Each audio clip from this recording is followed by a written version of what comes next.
Uncle ইঙ্কিত করতেছে বেকার ছেলেদেরকে বাসায় এসে করাচ্ছে এখানে।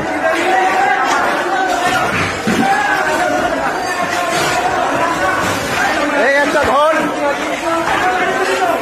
ঘরটা দেখতে পাচ্ছেন আপনারা, কম্বল, যদি এত বড় জিনিস আমি নিতে পারবো না, বড় বাইরে দেখতেছি নিচ্ছে। ওহো, প্রিন্টার যদিও দরকার ছিল কিন্তু আপাতত নাই। এই যে ভিতরে এটা হচ্ছে বসার চেম্বার।